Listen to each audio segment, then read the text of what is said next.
আসসালামু আলাইকুম। দেশ দেশের বাইরে যারা আছেন তাদের উদ্দেশ্য করে বলতেছি, যারা আমার মতো সৌদি প্রবাসী, বিভিন্ন কাতার কুয়েত প্রবাসী, তাদেরকে বলতেছি প্রত্যেকেই সতর্ক অবস্থায় থাকেন যার যার থেকে।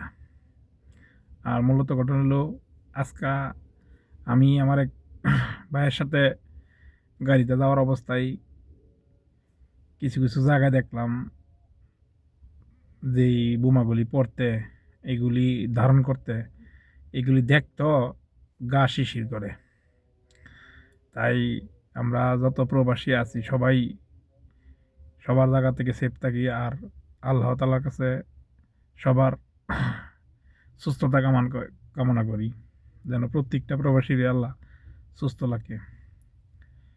আর বিশেষ করে হলো ইরানের যেই মর্মান্তিক যে ঘটনাটা হয়েছে,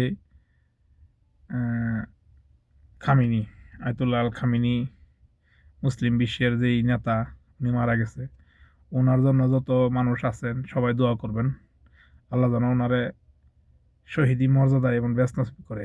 ঠিক আছে, ইনশাল্লাহ।